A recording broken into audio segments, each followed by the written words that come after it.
Convido todos nós a abrirmos as nossas Bíblias no Salmo 107. Hoje à noite nós vamos considerar este tema, demonstrações das misericórdias de Deus para com os homens. Amém. Vamos orar. Senhor Deus, grandioso Pai Celestial, nós queremos, Senhor, te bendizer mais uma vez em oração. Assim, Senhor, como fizemos em louvor. E queremos, ó Deus, rogar que a Tua palavra, agora lida e agora, Senhor, que será exposta, possa, Senhor, encontrar o alvo certo, Senhor, nos nossos corações essa noite, Pai. Ser comigo, com as minhas debilidades, e que Tu, Senhor, uses, Pai, este mero instrumento, Senhor, para levar, Senhor, a Tua palavra, a Tua mensagem, Senhor, a Tua igreja. Que Teu Espírito Santo, que nos sonda, que nos conhece, a todos nós, Senhor, possa aplicar, Senhor, essa palavra a cada um conforme a necessidade, Senhor, de cada coração. Perdoa, Senhor, as nossas falhas, fica conosco enquanto meditamos, Senhor, enquanto refletimos, Senhor, acerca da Tua palavra, Senhor, acerca da verdade, das verdades que este salmo tem, Senhor, para nós. Em nome de Jesus, Senhor, que humildemente oramos a Ti assim. Amém. Irmãos, este salmo, não há nele a indicação de autor e tampouco a indicação do contexto em que ele foi composto. Nós não podemos precisar a época em que esse salmo foi composto. Mas muitos comentaristas, muitos estudiosos colocam este salmo como um salmo pós-exílio babilônico. Então, há alguns versículos, há algumas passagens nesse salmo que nós lemos que parecem colocar este salmo como um retrato daquilo que o povo de Israel enfrentou durante o exílio e daquilo do qual eles foram livrados pela mão do Senhor.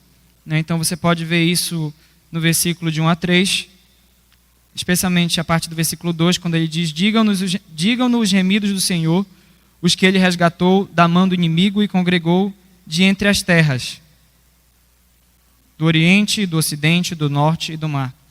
Você novamente vê essa mesma ideia sendo repetida nos versículos de 10 a 12, quando ele diz: os que se assentaram nas trevas e nas sombras da morte, presos em aflição e em ferros, por se terem rebelado contra a palavra de Deus e haverem desprezado o conselho do Altíssimo, de modo que lhes abateu com trabalhos o coração, caíram e não houve quem os socorresse.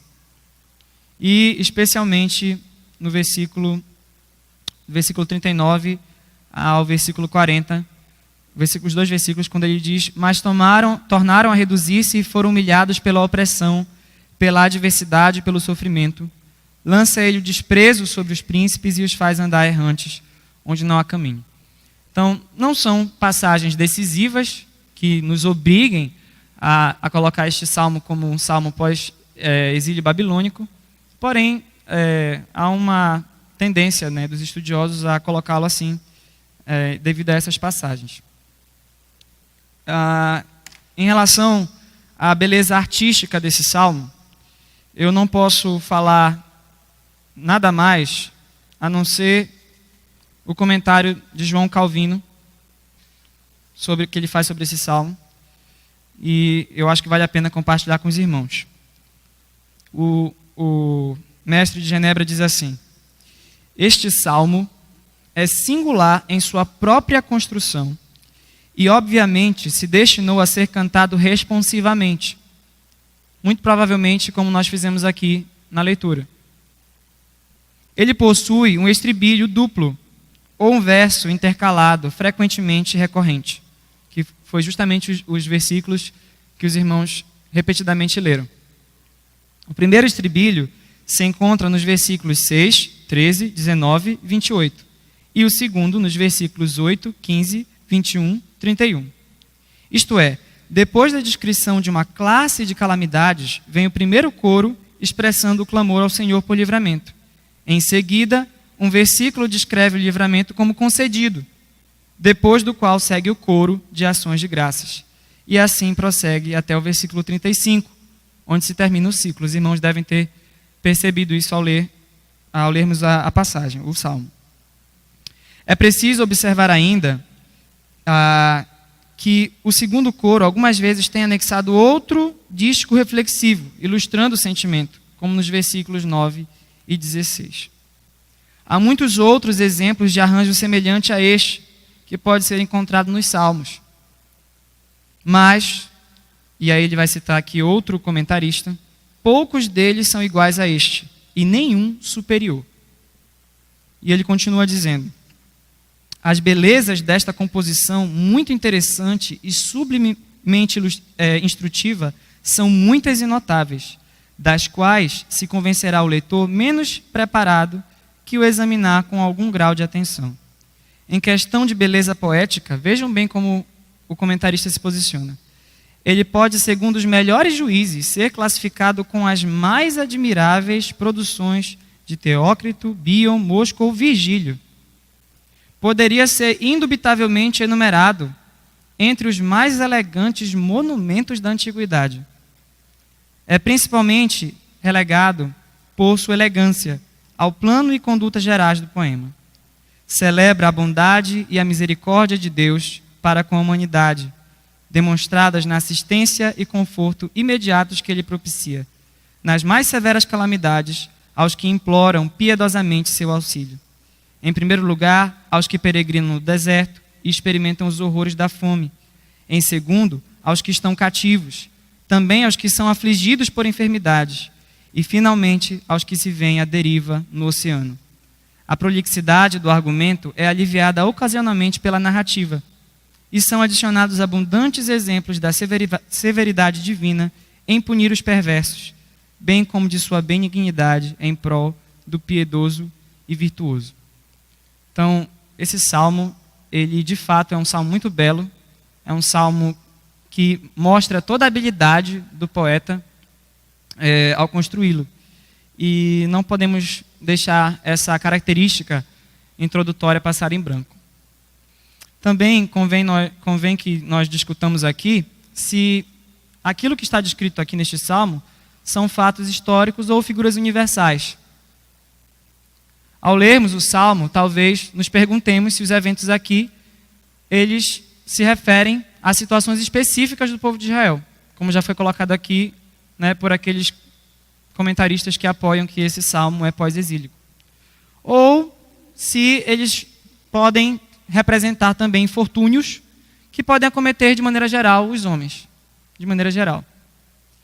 A maioria dos comentaristas concorda que as 4 narrativas não são necessariamente eventos históricos específicos, embora possam representar o tempo de cativeiro do povo de Israel. Né? Mas eu creio que a colocação mais acertada seja daquele que diz o seguinte: as cenas são, ao mesmo tempo, fato e figura. Cenas da vida, mas que visam representar a experiência de Israel. E, consequentemente, a nossa experiência também. Mais que isso, porém, todos esses elementos das 4 narrativas que nós lemos apontam e prenunciam a obra misericordiosa de Cristo. Então, irmãos, essa noite eu gostaria de considerar essas sessões, as sessões nas quais o Salmo se divide naturalmente, dessa forma. Né? Quero considerar o sentido particular que a sessão apresenta, porém, nós vamos também ter a oportunidade, com a graça de Deus, de vermos um significado aplicado à pessoa de Cristo. Certo? Então, nós não podemos esquecer que a Bíblia, toda ela, é cristocêntrica. Tudo no Velho Testamento apontava para Cristo e, com certeza, esse tipo de interpretação do Salmo ele é não somente permitido, como também desejável. Então, a primeira lição que nós vamos considerar nessa noite é a seguinte: primeira demonstração, né, das misericórdias de Deus. Nós vemos as misericórdias de Deus para com os errantes recuperados. Eu já contei essa história aqui algumas vezes, mas talvez alguns irmãos não se lembrem ou não estavam aqui presentes. Enquanto eu estava fazendo seminário, Deus me deu a oportunidade de fazer uma viagem missionária para o Chile. E ali o Palavra da Vida do Chile completava 35 anos, era uma data festiva, e alguns alunos foram selecionados para estarem ali. E nós chegamos ali à noite, a propriedade ficava numa montanha, né, localizada a alguns quilômetros a sudoeste do centro da capital, Santiago, em Puente Alta. E a gente chegou lá de noite, e a primeira coisa que eu quis fazer quando acordei pela manhã foi olhar, né, a paisagem, e eu me deparei com essa imagem, né, com essa paisagem.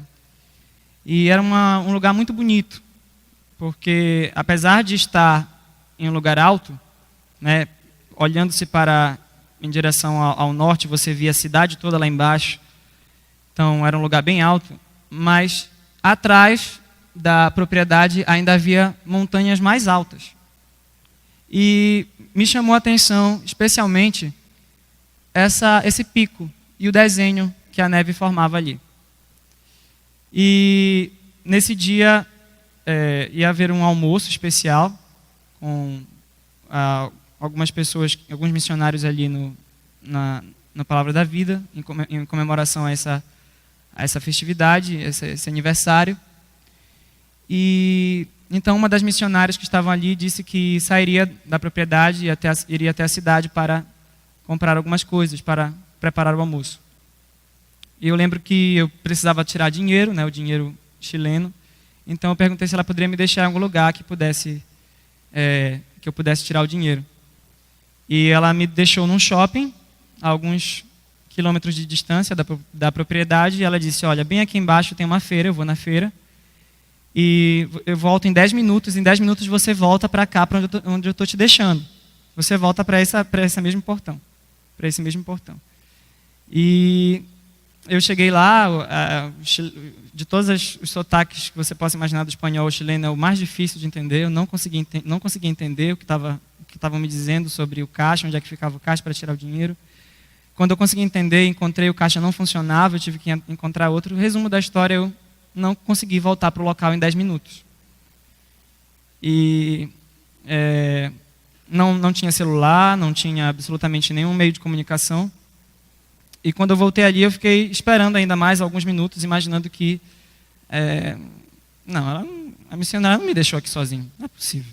Eu não faria uma coisa dessa.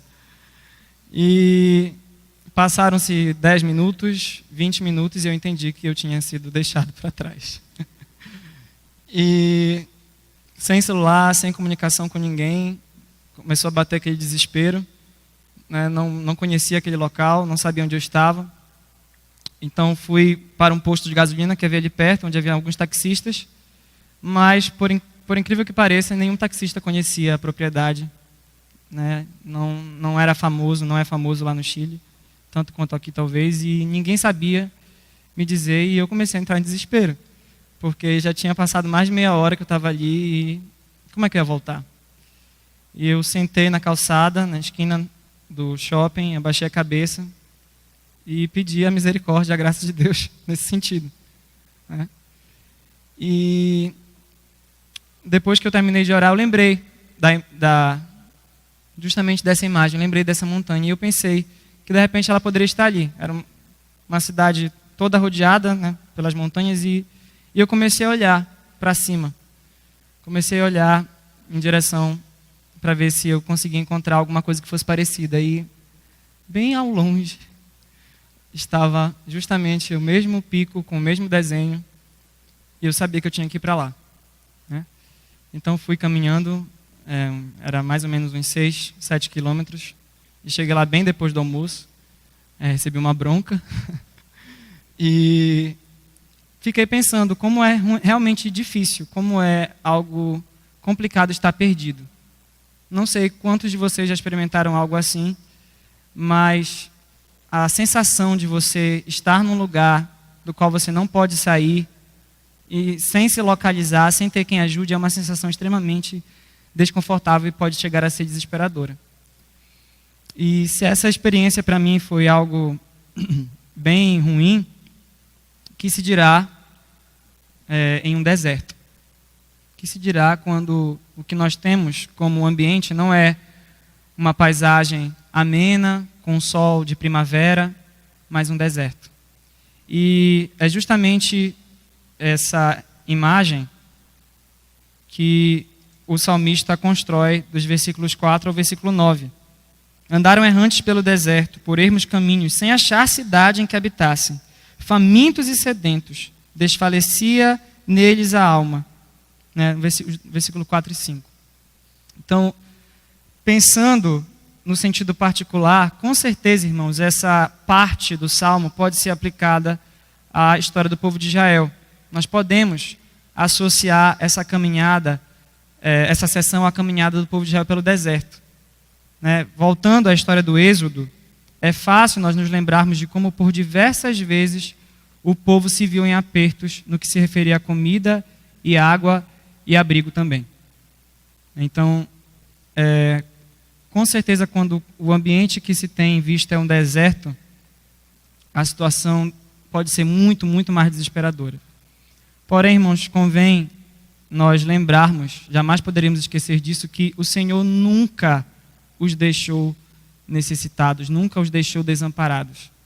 Mesmo no meio da rebeldia.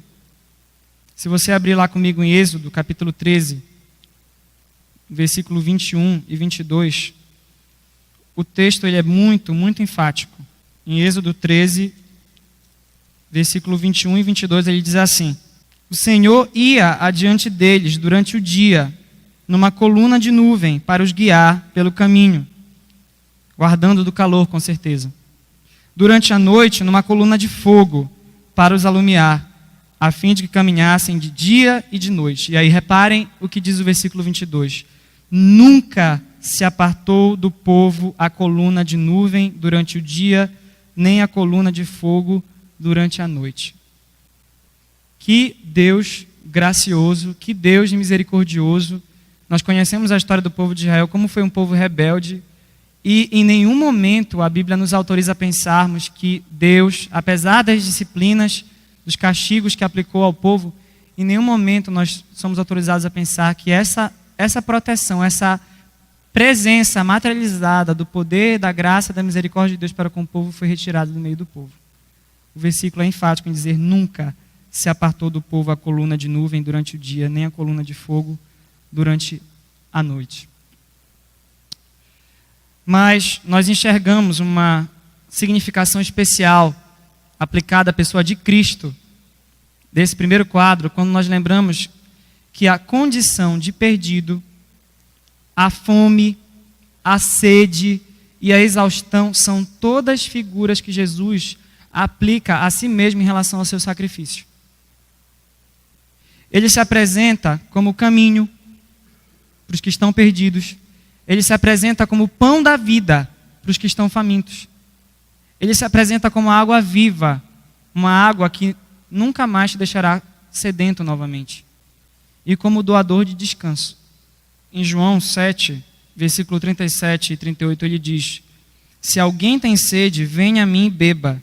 Quem crê em mim, como diz a Escritura, do seu interior fluirão rios de água viva. E finalmente, também em Mateus capítulo 11, versículo 28 a 30, Jesus se apresenta e faz o seguinte convite, da seguinte maneira, ele diz: vinde a mim, todos os que estáis cansados e sobrecarregados, e eu vos aliviarei. Tomai sobre vós o meu jugo e aprendei de mim, porque sou manso e humilde de coração, e achareis descanso para a vossa alma, porque o meu jugo é suave e o meu fardo é leve. Então, todas essas necessidades que o salmista aqui apresenta são necessidades da alma humana sem Cristo. E Cristo se apresenta como o grande Deus que vai satisfazer as necessidades dessa alma, essa alma que está perdida em um deserto. É interessante percebermos, irmãos, lá no Salmo 107, que a cena, ela apresenta um clímax. Essa primeira cena que nós estamos considerando apresenta um clímax. No versículo 7 ele diz: conduzi-os pelo caminho direito, para que fossem a cidade em que habitassem. Então, Deus provê a cidade para habitar. Sem essa cidade, que nós sabemos que é a glória eterna, a cidade celestial, Jerusalém celestial, esse salvamento seria um pouco mais, diz um comentarista, do que primeiros socorros. Então, Cristo nessa vida, Ele não somente nos apresenta o alívio para a alma sedenta, para a alma que está no deserto, perdida no deserto, já no presente momento, mas Ele também prepara um clímax glorioso, que é uma cidade em que nós vamos habitar. Segunda demonstração que o Salmo nos apresenta é em relação aos prisioneiros soltos. Vemos as misericórdias de Deus para com os prisioneiros soltos. Aí, do versículo 10 ao versículo 16. Se você reparar, essas sessões que nós estamos considerando, elas sempre começam com a primeira letra em negrito, mais forte, que é a divisão natural do texto.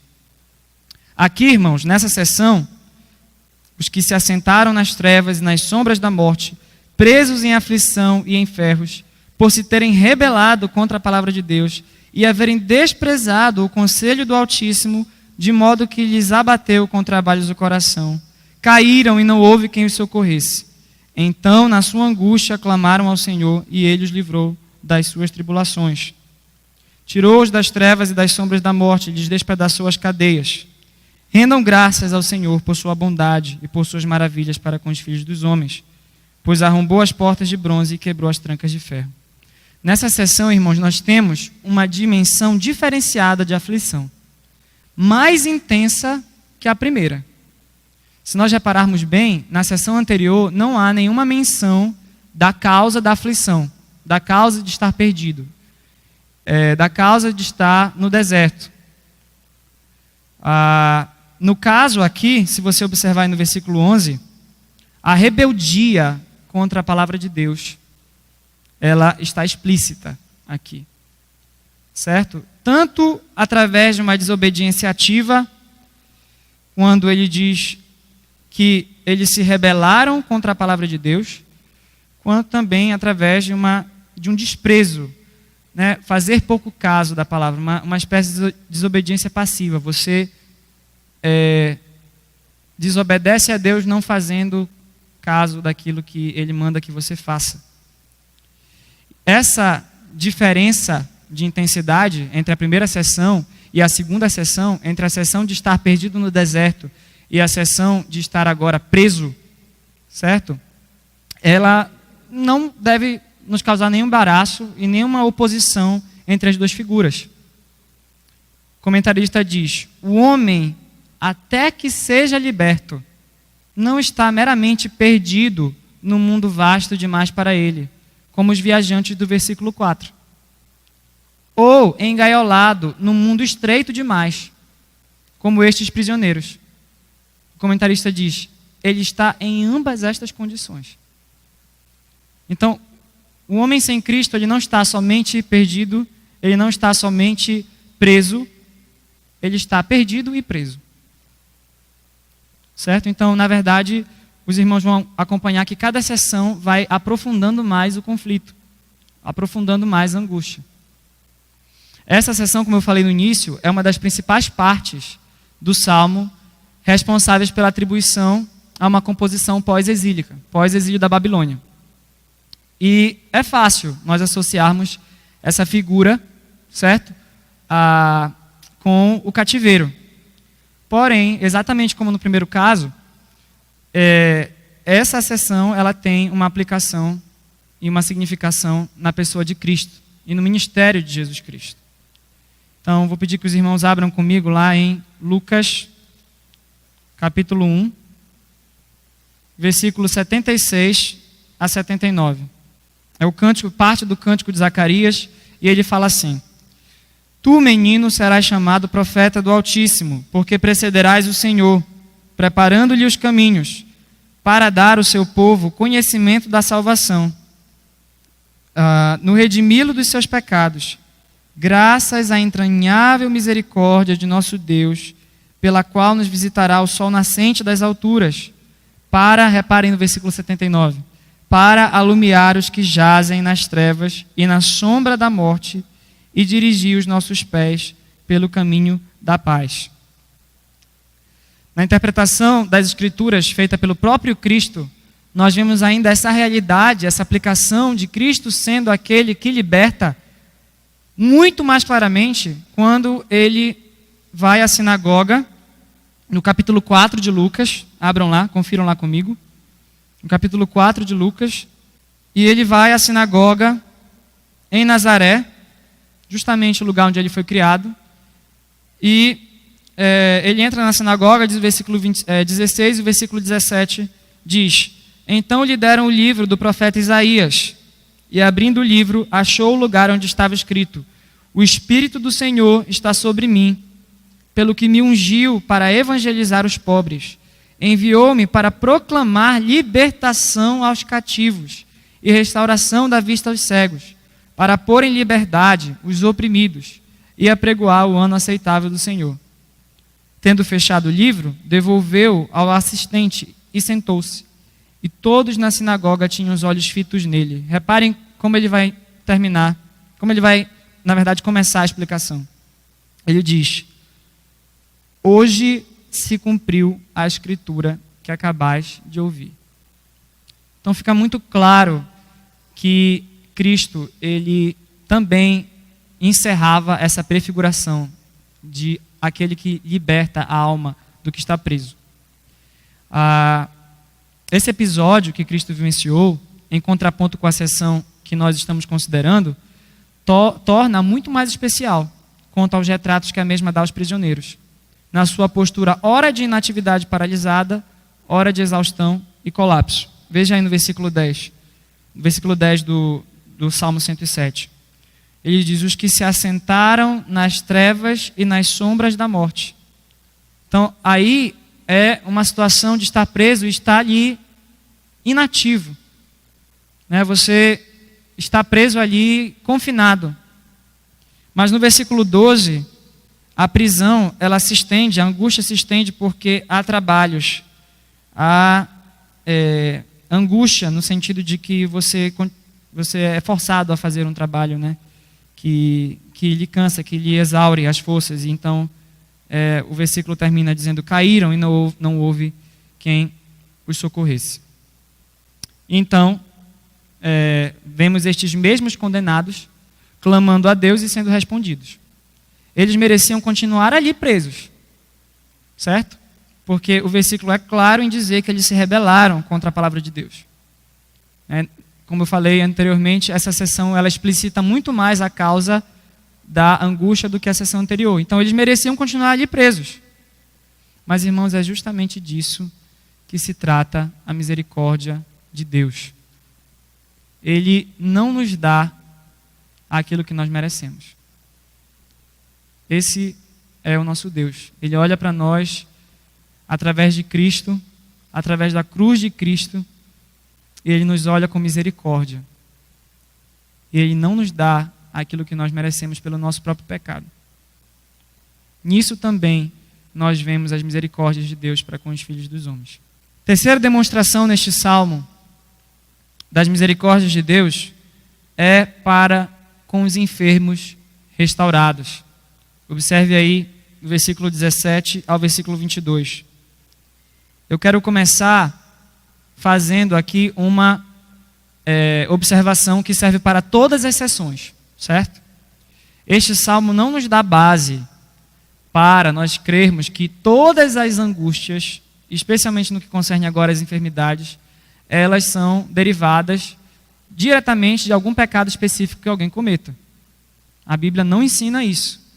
O crente fiel, que está sendo fiel, ele pode passar por angústias, ele pode passar por tribulações, ele pode passar por momentos que parecem desertos, ele pode também experimentar a enfermidade. Então, este salmo ele não está ensinando isso. Mas aqui, ele ensina que há sim a possibilidade de que Deus também puna a rebeldia do homem comunique o seu desagrado com o homem através de uma enfermidade.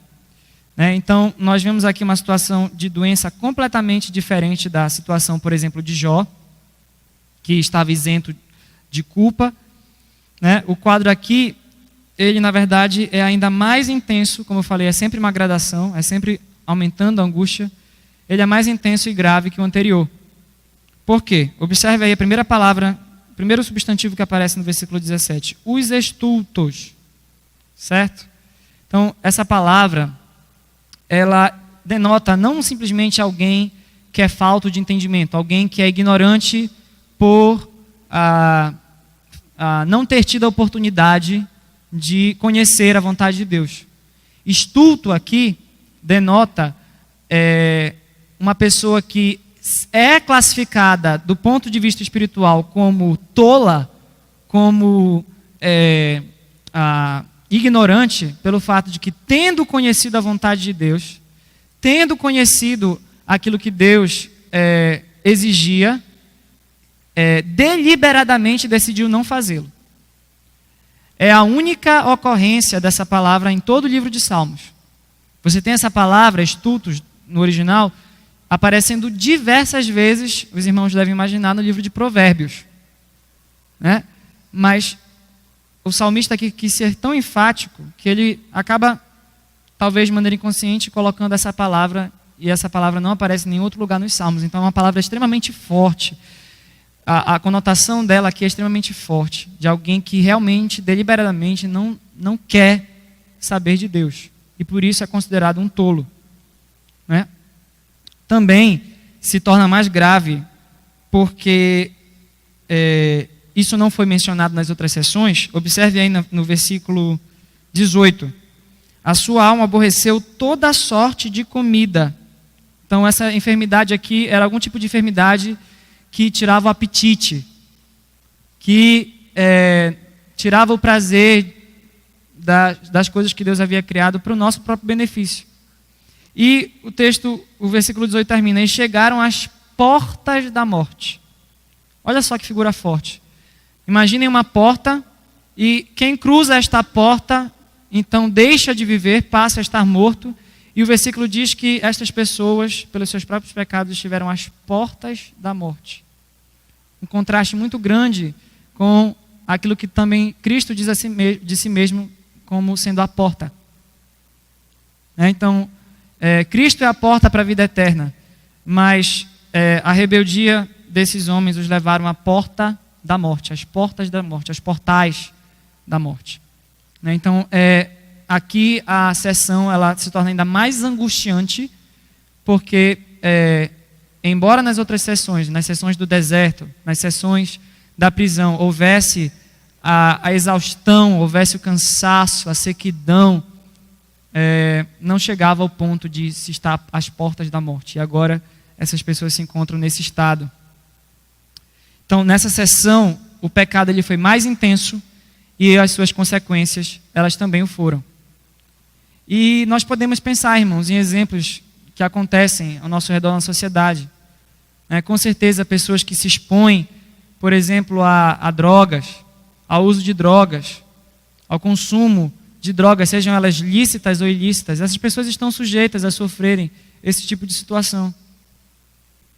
Muito mais do que aquelas que se guardam disso. Então há sim uma gradação de castigo, há sim uma gradação de angústia em relação aos pecados que uma pessoa comete. Nessa questão que está tão em voga, que sempre está tentando atacar a família, as escolas, que é a questão do movimento LGBT. Quantidade de pessoas falando em redes sociais que essas pessoas, elas muitas vezes morrem em idade ainda jovem, e colocando isso daí como causa da violência. E com certeza há sim isso, mas muito se esquece de que essas pessoas se expõem também a todo tipo de promiscuidade, todo tipo de doenças mesmo, de enfermidades, às vezes são vítimas das suas próprias decisões, más decisões. Então, aqui nós temos uma situação que é angustiante. A pessoa se encontra às portas da morte. Irmãos, essa figura, ela também encontra uma aplicação especial, uma significação particular no ministério restaurador de Cristo. Eu vou pedir que os irmãos, sem desmarcar salmos, abram em Mateus 11, do versículo 2 ao versículo 6. Percebam a situação. Quando João ouviu no cárcere falar das obras de Cristo, mandou por seus discípulos perguntar-lhe: és tu aquele que estava para vir, ou havemos de esperar outro? Olha a resposta de Jesus: ide e anunciai a João o que estás ouvindo e vendo. Os cegos veem, os coxos andam, os leprosos são purificados, os surdos ouvem, os mortos são ressuscitados, e aos pobres está sendo pregado o Evangelho. Bem-aventurado é aquele que não achar em mim motivo de tropeço. Vejam, irmãos, que sentido profundo essa passagem tem quando nós olhamos para a situação espiritual de pessoas que se encontram também assim. Eu escrevi assim: quando somos agraciados com a salvação, passamos a enxergar e descobrimos que éramos cegos. Passamos a andar e descobrimos que éramos coxos. Passamos a sentir e descobrimos que éramos leprosos. A ouvir e descobrimos que éramos surdos. Finalmente, passamos a viver e a viver abundantemente e descobrimos que éramos mortalmente pobres. E em Cristo Jesus, nós temos essa enfermidade, mais do que qualquer outra, da alma, sendo curada e sarada pela sua obra de misericórdia. Nós também vemos a quarta demonstração das misericórdias de Deus neste salmo para com as vítimas da tempestade. Aí no versículo, na última sessão, né, desse ciclo, do versículo 23 ao versículo 32. Nós chegamos agora, irmãos, no quadro mais crítico de todos. Até aqui o salmista vem expondo a culpa da nação como um todo, da humanidade. Mas agora ele expõe também a nossa pequenez. A nossa pequenez diante de algo que não pode ser contido por nenhuma tecnologia, por nenhuma arte técnica humana. Esta sessão nos humilha e nos mostra que vivemos nesse mundo não por nossa própria eficiência, mas unicamente por permissão divina. Não combinei nada com o liturgo, mas nós lemos o quão breve é a nossa vida. E situações de calamidade natural, como as que ocorreram ali na América Central, ali perto do Caribe, mostram isso. Quão frágeis, quão pequenos nós somos diante da própria natureza. Eu quero enfatizar o que ele diz aí no versículo 27. Ele diz: andaram e cambalearam como ébrios, e perderam todo o tino. Esse verbo que aparece aí, perderam, ele denota a ideia que ele dá é de engolir. Então, tudo que eles tinham de habilidades como marinheiros ali foi engolido, foi devorado, foi destruído. Ou seja, de nada adiantou. Era uma tempestade, repare aí como ele descreve. Eles subiram até os céus, desceram até os abismos. Então, denota aquelas ondas que realmente, ao sabor daquela tempestade enorme, vai deixando até o maior dos navios em sérios apertos. E ele diz: perderam todo o tino, toda a habilidade, toda a técnica. Né? Mas, clamando ao Senhor, este os livrou da tormenta. É interessante a gente notar, irmãos, até por uma questão o significado que nós damos para as palavras em português atualmente, mas quando ele fala aí no versículo 24 e no versículo 31 de maravilhas, reparem, ele diz: esses vêm, os que vão às águas, né, aos oceanos, Esses veem as obras do Senhor e as suas maravilhas.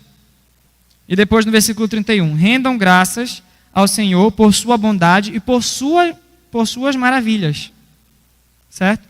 Maravilhas aqui, no original, não denota apenas maravilha no sentido positivo, de coisas que possam nos deixar assombrados, emocionados até, mas também justamente assustados, temerosos. Maravilhas aqui denota, especialmente no versículo 24, tá? Justamente as tempestades, aquelas ondas gigantescas, aqueles trovões, aquele vento, aquela ventania que não pode ser controlada e que causa temor nos homens. Tá? Talvez seja um pouquinho mais difícil de nós encararmos essa sessão como uma referência ao povo de Israel. Mas nós temos momentos da história do povo em que eles se lançaram ao mar. Há referências disso também no livro de Isaías. Mas o mais importante, irmãos, é que essa sessão ela segue também o mesmo padrão das anteriores e nós podemos então ter uma aplicação, um significado em Cristo, especialmente naquele momento em que ele demonstra o seu poder sobre a natureza ao acalmar a tempestade que assolava os discípulos. É muito semelhante, se os irmãos forem abrir comigo lá em Marcos 4, 35, os irmãos vão ver que é muito semelhante à cena que é descrita no Salmo, à situação que realmente ocorreu aí com os discípulos. Vejam, naquele dia, sendo já tarde, disse-lhe Jesus, passemos para outra margem. E eles, despedindo a multidão, o levaram assim como estava, no barco. E outros barcos o seguiam. Ora, levantou-se grande temporal de vento, e as ondas se arremessavam contra o barco, de modo que o mesmo já estava a encher-se de água. E Jesus estava na popa, dormindo sobre o travesseiro. Eles o despertaram e lhe disseram, Mestre, não te importa que pereçamos? Então aqueles homens já estavam acostumadíssimos com a vida no mar, com a vida no meio das águas. Estavam acostumadíssimos, tinham crescido fazendo isso. Mas aquela tempestade foi tão cruel, foi tão terrível, que eles estavam realmente com medo de serem tragados pelo mar. E ele, Jesus, despertando, repreendeu o vento e disse ao mar, acalma-te, emudece. O vento se aquietou e fez-se grande bonança. Então lhes disse, por que sois assim tímidos? Como é que não tendes fé? E eles, possuídos de grande temor, diziam uns aos outros, quem é este que até o vento e o mar lhe obedecem? E a resposta nós sabemos, este é justamente o Deus Todo-Poderoso, Jeová, que havia se revelado a Moisés. Era quem estava ali com eles e é quem está conosco na nossa vida, meus irmãos. As ondas que nos assolam, as dificuldades que às vezes vêm como grandes ondas que querem nos afogar, meus irmãos, elas ainda lembram da voz que ordena paz da embarcação. Elas ainda estão sujeitas, as ondas que nos assolam, ainda estão sujeitas à voz do Mestre que ordena paz de dentro da embarcação. Ele está conosco na embarcação da nossa vida, no barco que é a nossa vida, e Ele ordena paz sobre a nossa vida, se assim for a sua vontade. Quero considerar com os irmãos duas implicações dessas demonstrações das misericórdias de Deus. E a primeira é justamente a que aparece aí. Irmãos, percebam, Jesus Cristo, Ele encerra todas as prefigurações. Na pessoa de Cristo, nós temos toda a plenitude das promessas, toda a plenitude e materialização, encarnação dos símbolos das palavras que estavam aqui contidas no Velho Testamento. Tudo o que foi proferido acerca de Cristo, tudo o que foi profetizado acerca da sua pessoa, Ele cumpriu cabalmente. E isso, irmãos, deve nos encorajar, porque ainda há promessas para nós aqui, essa noite. Para a Igreja de Cristo, a promessa de que Ele vai voltar um dia. E assim como Ele cumpriu cabalmente todas essas figuras, todas essas profecias, tudo aquilo que se falava a respeito dele no Antigo Testamento, Ele cumpriu na primeira vinda, Ele vai cumprir cabalmente na segunda. E nós vamos encontrar, pela graça de Deus, os que estamos em Cristo, os que estamos guardados nele, nós vamos encontrar também a cidade que descansar. E a segunda implicação, meus irmãos, que nos parece bem óbvia, é que Deus responde às orações por livramentos temporais. Sobre oração, eu gostaria de citar aqui um pequeno trecho que escreve o reverendo Augusto Nicodemos. Ele diz assim: Deus já quer fé da parte dos que oram. Esta fé é uma simples confiança de que Deus existe, que Ele nos aceitou plenamente em Cristo e que é poderoso para nos dar aquilo que pedimos, ou então nos dar muito mais do que imaginamos. Orar com fé é trazer diante de Deus nossas necessidades e descansar nele, confiantes que Ele responderá de acordo com o que for melhor para nós. Orar com fé não significa determinar a Deus que cumpra nossos pedidos, ou decretar, como se a oração tivesse um poder próprio, que estes pedidos aconteçam. Orações não geram realidades espirituais e nem engravidam, interessante esse termo, e nem engravidam a história. É Deus quem ouve as orações e é Ele quem decide se vai respondê-las favoravelmente ou não, e isto de acordo com a sua vontade e propósito de sempre nos fazer bem. E às vezes nós esquecemos disso, que nem sempre aquilo que nós achamos que é o melhor para nós de fato é. E nesses momentos a gente deve lembrar que mesmo na angústia, mesmo no não de Deus, Ele está ao nosso lado. Ao final, Ele nos leva ao porto seguro. Já encerrando, irmãos, uma rápida leitura dessa última sessão, que não faz parte do ciclo de narrativas, poderia nos fazer crer que Deus é como uma imagem das divindades greco-romanas, como aquelas que Virgílio ou Homero escreveram nas suas grandes obras, que jogavam e se deleitavam em brincar com os negócios humanos. Eu digo isso porque, se os irmãos forem notar, do versículo 33 até o versículo 41, há muitas reviravoltas na história. Ele diz: converteu os rios em desertos e mananciais em terra seca, terra frutífera em deserto salgado, ou seja, não há fertilidade, por causa da maldade dos seus habitantes. E aí agora uma reviravolta: converteu o deserto em lençóis de água e a terra seca em mananciais. Estabeleceu aí os famintos, os quais edificaram uma cidade em que habitassem. Semearam campos, plantaram vinhas, tiveram fartas colheitas. Ele os abençoou de sorte que se multiplicaram muito, e o gado deles não diminuiu.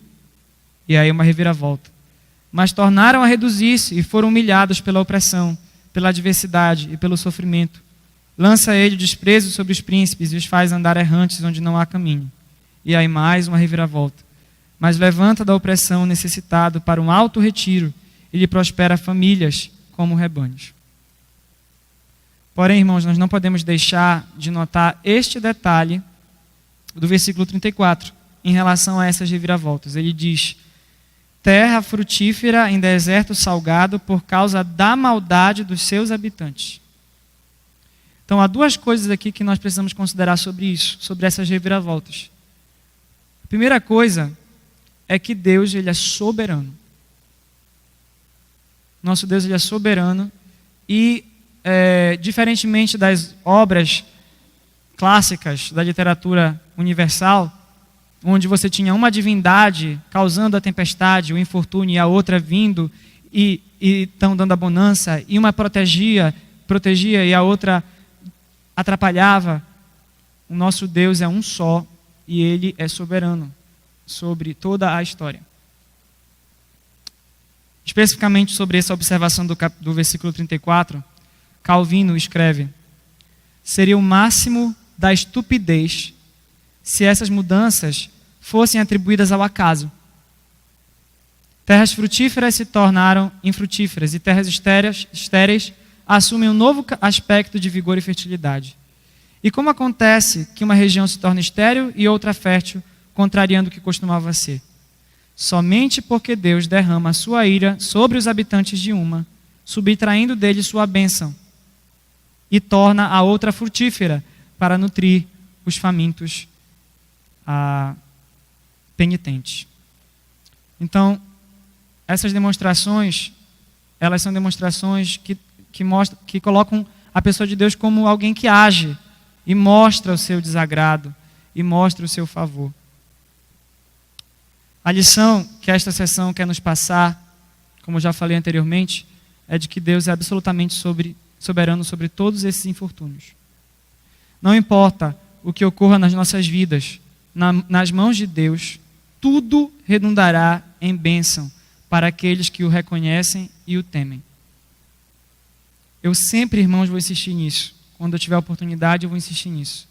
Não há absolutamente nada na nossa vida,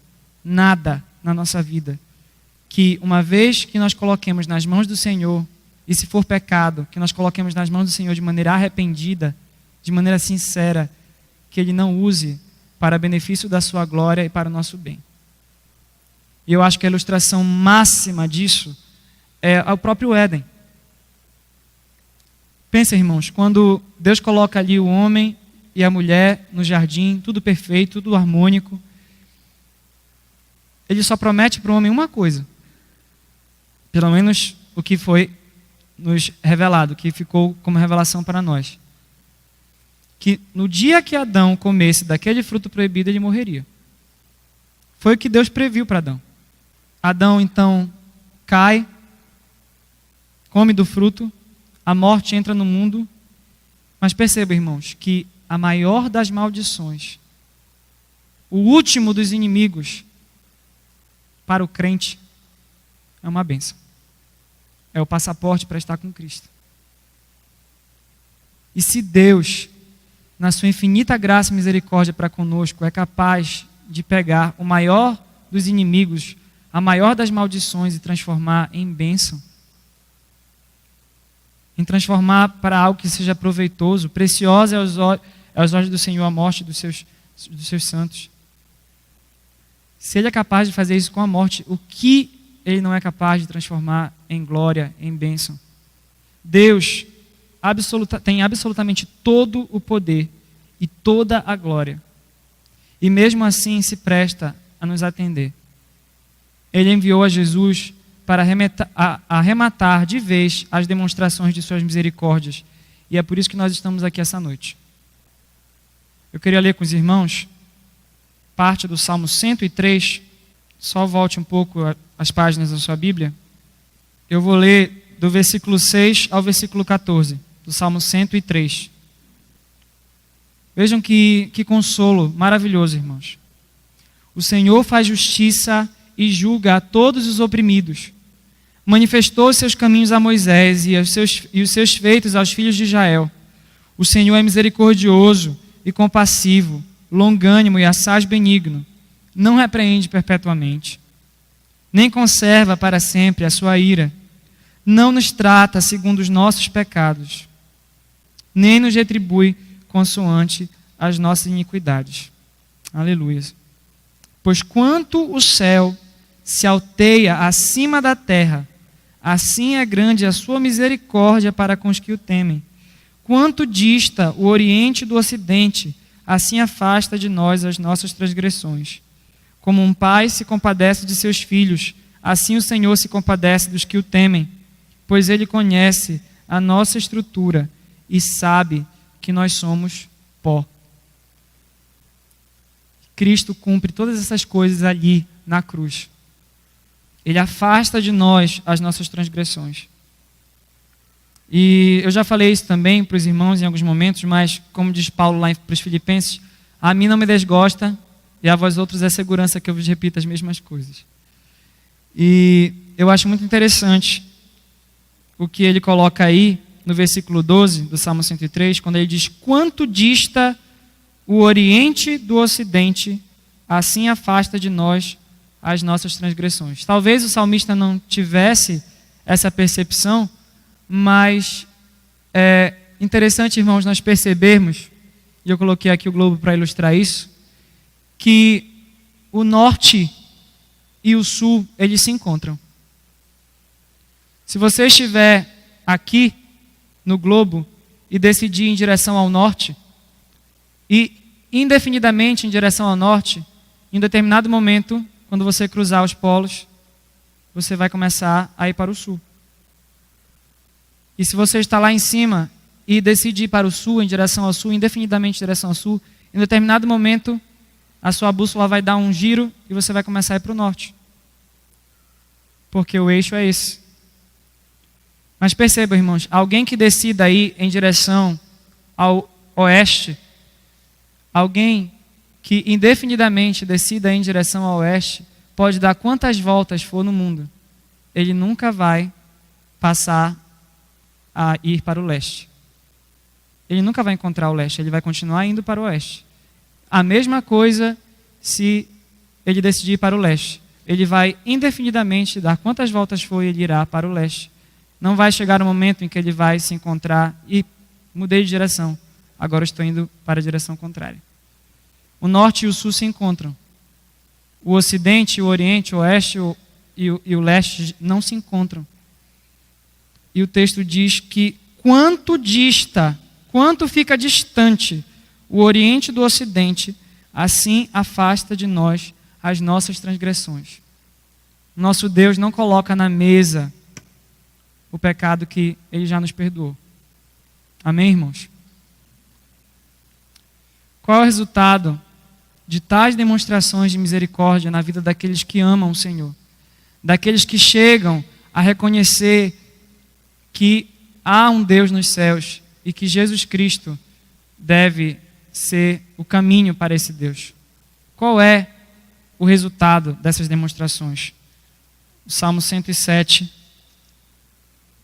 diz que os retos veem isso e se alegram, mas o ímpio por toda parte fecha a boca. O justo oferece ações de graças. Então, para todos os que aqui estão essa noite como filhos de Deus, as demonstrações da misericórdia de Deus nas nossas vidas, elas devem nos levar a adorar o Senhor, a render graças ao nome do Senhor. Mas ele faz um senão, ele diz que o ímpio por toda parte fecha a boca. Ao invés de se quedar e reconhecer que existe um Deus, ele se cala. E só acumula juízo, se tornando cada vez mais indesculpável. Cada vez mais indesculpável. Algumas perguntas para nossas considerações essa noite. Alguém aqui tem sentido sua vida atribulada? Sente ou percebe que tais aflições são a consequência natural de más decisões que vem tomando até aqui? Repito, nem toda tribulação, nem toda angústia, ela é consequência direta de algum pecado ou alguma situação pecaminosa em específico. Mas se for o caso, volte-se para o Senhor e clame a Ele por sua misericórdia, arrependendo-se daquilo que o levou até aquele estado. Quem sabe não se cumpra em você e na sua vida as misericórdias demonstradas no Salmo 107 que nós acabamos de considerar. Independentemente de qual seja a causa da sua tribulação nessa noite, você reconhece a soberania de Deus sobre a sua vida? Você procura glorificá-lo no seu dia a dia? Deus sempre garantirá que a glória seja dele, reconhecendo você ou não. Porém, viveremos felizes se tivermos consciência de que tomamos parte em sua vontade boa, perfeita e agradável. Deus vai garantir que a glória no final seja para Ele. Mas Ele é bondoso E Ele quer que nós tomemos parte dessa história de maneira consciente e de maneira bem-aventurada. E finalmente, terceira pergunta dessa noite: como você reage às reviravoltas de Deus na sua vida e na vida dos que estão ao seu redor? Se alegra no Senhor, apesar das lutas, apesar das dificuldades, ou endurece o coração? Quem é sábio, atente para essas coisas e considere as misericórdias do Senhor. Amém, irmãos?